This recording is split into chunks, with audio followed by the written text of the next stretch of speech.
ದಿನೇಶ್ ಅವರು ರಕ್ಷಣೆ ಕೊಡೋ ವಿಚಾರದಲ್ಲಿ. ಯಾಕಂತಂದ್ರೆ ದೇವರ ಧರ್ಮದ ವಿಚಾರದಲ್ಲಿ ಯಾರು ಏನೇನೆಲ್ಲ ಮಾಡ್ತಾರೆ ನೋಡ್ತಾ ಇದ್ವಿ ನಾವು. ಯಾರ ಮೇಲೆ ಅಲ್ಲೇ ಮಾಡ್ತಾರೆ, ಎಲ್ಲ ಮಾಡ್ತಾರೆ.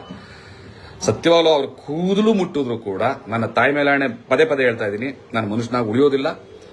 ಮತ್ತೆ ಅಲ್ಲಿಂದ ಆಚೆಗೆ ನಾನು ಯಾವ ಲೆವೆಲ್ಗೆ ಹೋಗೋಕ್ಕೂ ರೆಡಿ ಇರ್ತೀನಿ.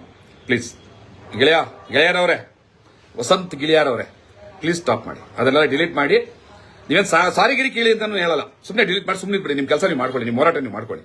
ನಿಮ್ಮ ಮೀಡಿಯಾಗಳಿದ್ದಾವೆ, ನಿಮ್ಮ ಮೀಡಿಯಾಗಳಲ್ಲಿ ನೀವು ಮಾತಾಡ್ಕೊಳ್ಳಿ, ಎಲ್ಲರೂ ಹೋಗಿ ಮಾತಾಡ್ಕೊಳ್ಳಿ, ಯಾರ ಬಗ್ಗೆ ಯಾರು ಮಾತಾಡಿ. ಸೈದ್ಧಾಂತಿಕವಾಗಿ ವಿಚಾರವಾಗಿ ಇಟ್ಕೊಂಡು ದಿನೇಶ್ ಕುಮಾರ್ ಅವ್ರನ್ನ ನೀವು ಖಂಡ ಮಾಡ್ತೀರಿ, ಮಾತಾಡ್ತೀರಿ ಅಂದ್ರೆ ವಿರೋಧ ಮಾಡಿ. ನಾನು ಹೇಳ್ತಾ ಇದ್ದಿಲ್ಲ, ವಿರೋಧ ಮಾಡಿ ಅವ್ರನ್ನ. ಅವ್ರು ಹೇಳಿದಲ್ಲ ಸರಿ ಅಂತ ಒಪ್ಪಬೇಕಾಗಿಲ್ಲ. ಮಾಡ್ತೀರಾ ಮಾಡಿ. ಅದೆಲ್ಲ ಒಂದು ಏನೋ ಹೆಲ್ತಿ ಕಾಂಪಿಟೇಷನ್ ಇರಲಿ. ಬಟ್ ಅಟ್ಯಾಕ್ ಮಾಡ್ತೀನಿ, ಬ್ಯಾಟಿಂಗ್ ಮಾಡ್ತೀನಿ ಅಂದ್ರೆ ಒರಿಜಿನಲ್ ಬ್ಯಾಟ್ಗಳು ಹೆಂಗ್ ಬರ್ತವೆ ಅನ್ನೋದನ್ನ ನಾವು ತೋರಿಸ್ಬೇಕಾಗ್ತದೆ. ಬೇಡ, ನಾನು ಲೀಗಲ್ ಫೈಟರ್. ನಾನು ಫೀಲ್ಡಲ್ಲಿ ಫೈಟ್ ಮಾಡೋವಾಗ